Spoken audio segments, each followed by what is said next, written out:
처음엔 정말 그랬어요. 단지 땀을 좀 흘리고 무너진 몸과 마음을 다시 세우고 싶었을 뿐이었죠. 나를 위해, 오롯이 나만을 위한 무언가가 필요했어요. 하루가 멀다 하고 쌓여가는 가사노동과 남편의 무관심 속에서 나는 점점 사라지고 있었으니까요.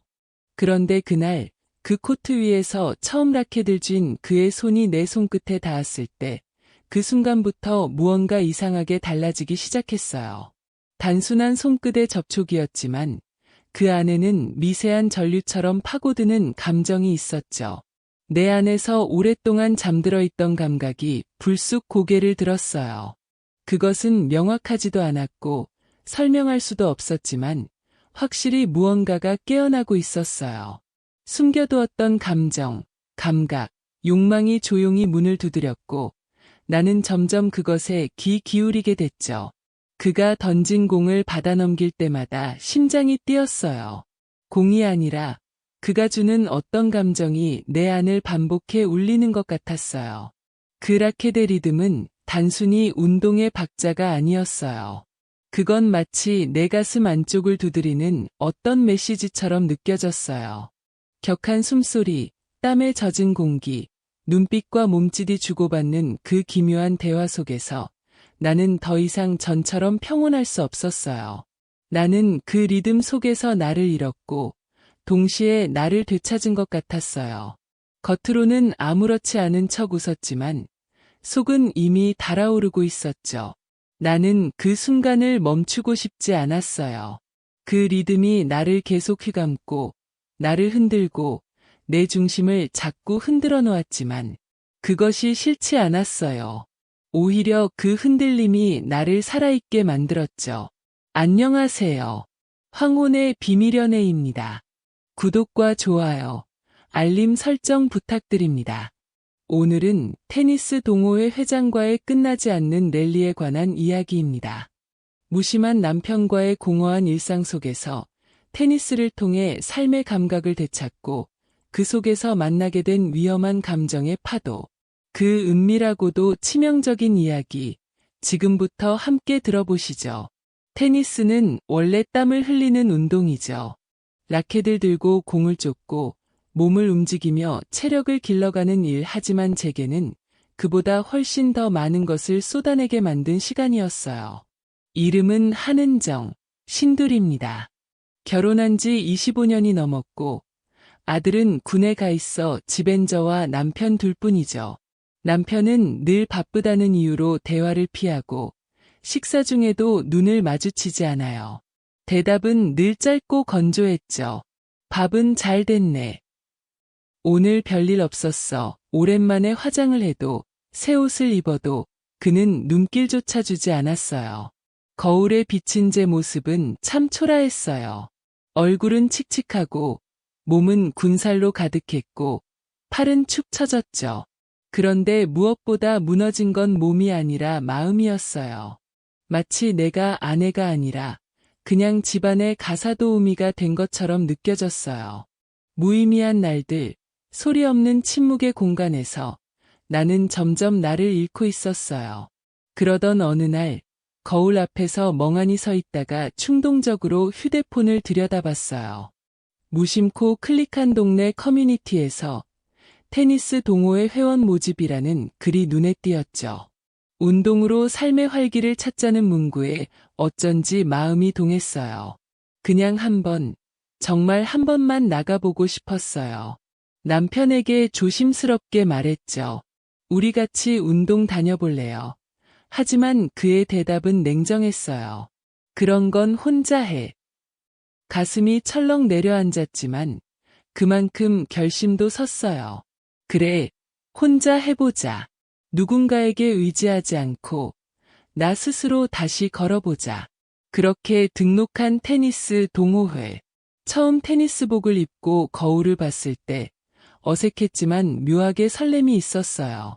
코트에 들어섰을 때 낯선 사람들의 시선과 낯선 공기에 심장이 쿵쾅댔죠. 그때 다가온 사람이 있었어요. 또렷한 눈빛과 부드러운 말투. 처음이시죠? 그렇게 말을 건넨 그는 이지훈 회장님이었어요. 50대 중반, 마른 듯하면서도 어깨가 딱 잡힌 몸, 지나치게 자신을 드러내지 않으면서도 한마디 한마디에 집중하게 만드는 사람이었어요. 저는 한은정입니다라고 조심스럽게 자기소개를 했고, 동호회 사람들은 의외로 따뜻하게 저를 맞아줬죠. 가장 기억에 남는 장면은 그가 라켓을 쥐어주는 순간이었어요. 힘 빼셔야 돼요. 너무 세게 쥐면 오히려 공이 튀어요. 뒤에서 제 자세를 고쳐주는 그의 손이 제 팔을 따라 내려오면서 나는 이상한 떨림을 느꼈어요. 라켓을 잡고 있는 내 손에 덮인 그의 손. 너무 가까우면서도 결코 넘지 않는 거리감. 하지만 그 온기는 분명했어요. 그 온기 하나에 나는 테니스라는 운동이 단순한 스포츠가 아님을 깨달았어요. 그날 이후 저는 테니스를 기다리는 사람이 됐어요. 하루가 시작되면 빨래를 개면서도 웃음이 났고 거울을 보며 립스틱을 고르며 오래간만에 입꼬리를 다듬었어요. 남편은 여전히 저를 보지 않았지만 저는 더 이상 그의 시선을 기다리지 않았어요. 그날이었어요. 동호회 첫 회식. 처음엔 고깃집에서 삼겹살을 구우며 이런저런 이야기들을 나눴고 2차로는 회장님이 자주 간다는 작은 바에 갔죠. 그곳엔 오래된 멤버들 6명만 남았어요. 분위기는 상상보다 훨씬 더 농익어 있었죠. 짝을 이루어 자연스럽게 사라져가는 사람들, 은근한 농담과 가벼운 스킨십, 모두 유부남, 유부녀들이었지만 그 공간에선 다른 규칙이 적용되는 것 같았어요. 그리고 그날 밤, 남은 사람은 회장과 저 둘뿐이었죠. 그 조용한 공간 속에서 그는 끝까지 예에 바르고 침착했어요. 유혹의 말 한마디 없이 그저 저를 바라보며 와인을 따르고 잔을 건네고 말없이 웃기만 했죠. 그 침묵이 오히려 더 많은 말을 건네는 것처럼 느껴졌어요. 제 안에서 뭔가가 녹아내렸습니다. 그의 침착함, 배려, 그리고 그 안에 숨겨진 깊은 눈빛은 마치 어릴 적 내가 설레었던 첫 남자의 얼굴을 닮은 것 같았어요. 그렇게 저는 천천히, 하지만 분명하게 그에게 마음을 빼앗기고 있었죠. 집에 돌아오는 차 안에서 그는 조용히 라디오 볼륨을 낮췄고 저는 창밖으로 어둠을 바라봤어요. 헤어지기 전 그는 이렇게 말했어요. 오늘 하루 즐거우셨죠? 은정 씨, 저는 그냥 감사해요. 함께 해주셔서 그 말이 왜 그렇게 가슴 깊이 박혔는지 모르겠어요. 그 말 하나가 그날의 분위기보다 더 오래 제 안에 남았어요. 집에 도착하자 남편은 여전히 소파에서 혼자 자고 있었어요. 불은 켜진 채였고 TV는 꺼져 있었죠. 아무 말 없이 그는 저를 돌아보지도 않았어요. 그 순간 저는 깨달았어요. 내가 바란 건 사랑이 아니라 존재감이었구나. 나라는 사람이 여전히 이 집에서 살아있단 걸 누군가가 알아주는 것. 그게 전부였어요. 그날 이후 저는 테니스를 단 한 번도 빠지지 않았어요. 아니, 사실은 지훈 회장을 보러 가는 거였죠. 그리고 거기서 우리의 이야기는 조금씩 다른 색으로 번져가기 시작했어요. 처음으로 그와 단둘이 남은 날이었어요. 연습이 끝난 늦은 오후, 해가 코트 끝자락을 비스듬히 가르고 있었죠. 사람들은 하나둘 짐을 챙겨 떠났고 저희 둘만이 코트에 남았어요. 아무 말 없이 공을 몇 번 주고받다가 지훈 회장이 제 쪽으로 다가왔어요. 오늘 많이 늘었어요. 진짜예요. 특히 그 마지막 스트로크 정말 멋졌어요. 그 말이 왜 그렇게 따뜻하게 들렸는지 모르겠어요. 그는 한 발 더 가까이 다가와 제 라켓을 천천히 받아들었고 조심스럽게 라켓 그립을 만지며 말했죠. 이건 오래된 그립이라 손에 안 맞을 수 있어요. 다음엔 제 걸로 한번 해보실래요? 더 부드러울 거예요. 그 순간 그의 손이 제 손등을 스쳤고 저는 몸이 살짝 떨렸어요. 그 떨림을 그는 눈으로 느꼈는지 말없이 라켓을 제게 다시 건네며 짧게 웃었어요. 어쩌면 그 미소 하나에 저는 이미 마음이 넘어간 것인지도 몰라요. 그날 밤, 저는 침대에 누워 자꾸만 그의 눈빛과 손끝을 떠올렸어요. 남편은 여전히 등을 돌리고 자고 있었고, 그가 누운 이불엔 체온도, 온기도 없었어요. 그 공간이 갑자기 너무 차가워서 저는 이불을 꼭 끌어안았지만 도무지 따뜻해지지 않았죠. 며칠 뒤 회식이 끝나고 둘이 단둘이 남게 되었어요. 집까지 데려다 주겠다는 말에 괜히 고개를 끄덕였고 차 안의 공기는 이상하게 정적이었어요. 차창에 맺힌 습기, 미세하게 틀어놓은 히터 바람 속에서 지훈 회장은 조용히 제게 말했죠. 은정 씨, 가끔 외롭다는 생각 하시죠? 그 질문은 칼처럼 날카롭지도 불쾌하지도 않았어요. 오히려 조용히 제 속을 헤집는 따뜻하지만 강한 무언가였어요. 저는 고개를 끄덕였고 그 순간 그의 손이 제 손등 위에 살며시 놓였어요. 서로 눈을 마주쳤고 저는 천천히 손을 빼지 않았어요. 그건 시작이었어요. 첫 접촉은 마치 숨결을 맞대듯 조용하고 섬세했어요. 우리는 한 걸음도 허투루 옮기지 않으며 서로를 바라봤고 말없이 건네는 눈빛 속엔 숨겨진 의도가 고요히 출렁이고 있었어요. 지훈 회장은 성급함이라는 단어와는 거리가 먼 사람이었어요. 그의 움직임은 마치 잔잔한 물 위를 미끄러지듯 자연스러웠고 가까워지는 순간마다 공기가 조금씩 더 진해졌어요. 그는 내 옆으로 다가와 말없이 머물렀고 나는 그 고요한 틈을 허락처럼 받아들였죠. 손끝이 스치지 않았는데도 닿은 것 같은 감각이 온몸을 따라 퍼졌어요. 그가 보낸 온기는 피부가 아니라 마음 깊숙한 곳에 닿았고 나는 그 따스함에 천천히 녹아내렸습니다. 숨이 아주 천천히 들고 나가던 그 순간 우리의 거리는 물리적인 공간이 아니라 감정의 결로 이어져 있었어요. 나도 모르게 눈을 감았고 마음이 열리는 소리가 내 안에서 아주 작게 울렸습니다. 이건 분명히 시작이었고 나는 그 시작을 스스로 허락하고 있었어요. 그러던 어느 날, 비 오는 저녁이었어요. 동호회 연습은 자연스럽게 취소되었고 그는 제게 조용히 말했죠. 오늘 저희 집에 차 한잔 하러 오실래요? 이유도 묻지 않았어요. 이미 제 마음속 대답은 정해져 있었죠. 그의 집은 깔끔하고 조용했어요. 벽에는 오래된 라켓과 사진들이 걸려 있었고 곳곳에 운동화 냄새 대신 따뜻한 나무 향이 풍겼어요.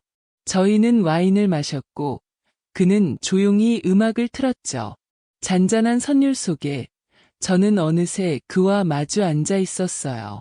은정 씨, 저는 누군가를 이렇게 오랫동안 지켜본 적이 없어요. 이렇게 조용히, 이렇게 오래. 그의 말은 마치 오래 잠겨있던 마음의 문을 두드리는 따뜻한 파도 같았어요. 순간 공기가 무겁게 내려앉았고 제 안에서는 오래된 감정이 고요히 끓어오르기 시작했죠. 그는 천천히 손을 들어 제 쪽으로 다가왔고 그 움직임은 마치 바람이 커튼을 스치듯 조심스러웠어요. 그 손끝이 제 얼굴 가까이에서 멈췄을 때 숨이 가늘게 흔들렸어요. 피할 수 있었지만 그러지 않았어요. 오히려 그 정적인 순간에 나도 모르게 심장이 깊게 뛰었고 저는 그대로 그 흐름에 자신을 맡겼죠. 우리가 나눈 것은 단지 순간의 접촉이 아니었어요. 그것은 말로 닿을 수 없는 감정의 깊은 파문이었고 오랫동안 가슴 깊이 쌓여있던 그리움의 무게가 조용히 터져나오는 시간이었죠. 아무런 말 없이 스며든 그 순간 나와 그 사이에 흐르던 건 공기보다도 더 진한 감정의 물결이었어요. 그는 마치 오래도록 갈증을 참아온 사람처럼 조심스럽게 다가왔고 저는 이미 마음을 열고 있었어요. 서로가 건넨 건 단순한 스킨십이 아니라 숨결 사이로 번지는 말 없는 대화였고 마음의 가장 안쪽까지 닿는 체온의 흐름이었어요. 닿자마자 내 안의 감각들이 물속에 잠긴 것처럼 부드럽게 일렁였고 세상의 소리는 하나씩 차단되었어요. 오직 그와 나, 그리고 그 사이를 가로지르는 따뜻한 진동만이 느껴졌죠. 그날 밤, 우리는 함께 있었습니다. 짙게 내려앉은 어둠 속에서 서로의 시간을 감싸듯 천천히 가까워졌어요. 어떤 격정적인 동작보다 그 부드럽고 반복되는 교감 속에서 저는 무너지고 있었어요. 나라는 사람의 외로움, 고단함, 잊혀짐을 하나씩 덜어내듯 그는 조용히 나를 감싸 안았고 저는 그의 체온 안에서 비로소 내 존재를 다시 실감했어요. 그것은 살아있다는 것의 또 다른 이름이었어요. 그 후로도 우리는 끊기지 않는 리듬처럼 이어졌어요. 코트에서는 땀을 핑 돌게 하는 랠리 속에서 그의 차 안에서는 은밀한 정적과 짧은 숨 사이로 그리고 그의 집에서는 음악보다 낮은 속도로 흐르는 감정 안에서 우리는 서로를 마주했죠. 그는 마치 매 경기마다 다른 라켓 그립을 고르듯 저를 향한 다가섬에도 매번 새로운 결을 얹었어요. 어떤 날은 장난기 어린 눈빛으로 천천히 다가와 살며시 마음의 문을 두드렸고 또 어떤 날은 낮게 깔린 목소리 하나로 내 안을 적셔왔죠. 그가 보내는 감정은 결코 거칠지 않았어요. 부드럽고 조율된 선율처럼 몸을 감싸며 들어왔고 저는 그것에 저항하지 않았어요. 오히려 기다렸고 기꺼이 열렸어요. 그는 마치 감정을 조각하는 조각가 같았어요. 제 마음 구석구석을 만지듯 조심스럽게 다듬으며 들어왔고 저는 그 손길 하나하나에 조금씩 녹아내렸죠. 때로는 찻잔 위에 떨어진 빗물처럼 조용히 스며들었고 때로는 전구가 터질 듯 밝아지기 직전에 팽팽한 공기처럼 짙은 기운으로 둘러쌌어요. 그렇게 저는 그의 온도에, 결에, 흐름에 스스로를 맡기게 되었어요. 그와 함께 있는 시간은 단순한 만남이 아니라 감각이 차오르고 또 넘치는 의식 같았어요. 숨을 고르고 천천히 감정을 따라가면 어느새 깊은 어둠 속에서도 길을 찾게 되었고 저는 그 안에서 더 이상 길을 잃는 게 두렵지 않았어요. 남편은 여전히 눈치채지 못했어요. 아니, 관심이 없었던 거겠죠. 저는 이제 그에게 미안하다는 감정보다 그저 안타까움만 느껴요. 우리 사이엔 아무것도 남지 않았다는 걸 인정했을 뿐이니까요. 지훈 회장은 지금도 말하곤 해요. 은정 씨, 우리는 아직 랠리 중이에요. 멈출 이유가 없죠. 저는 그 말이 이제 두렵지 않아요. 코트 위에서 시작된 우리의 랠리는 어쩌면 내 인생에서 가장 격렬하고 가장 진심 어린 교감이었는지도 몰라요. 그리고 지금 이 순간도 저는 그 끝나지 않는 랠리 안에서 여전히 뛰고 있습니다.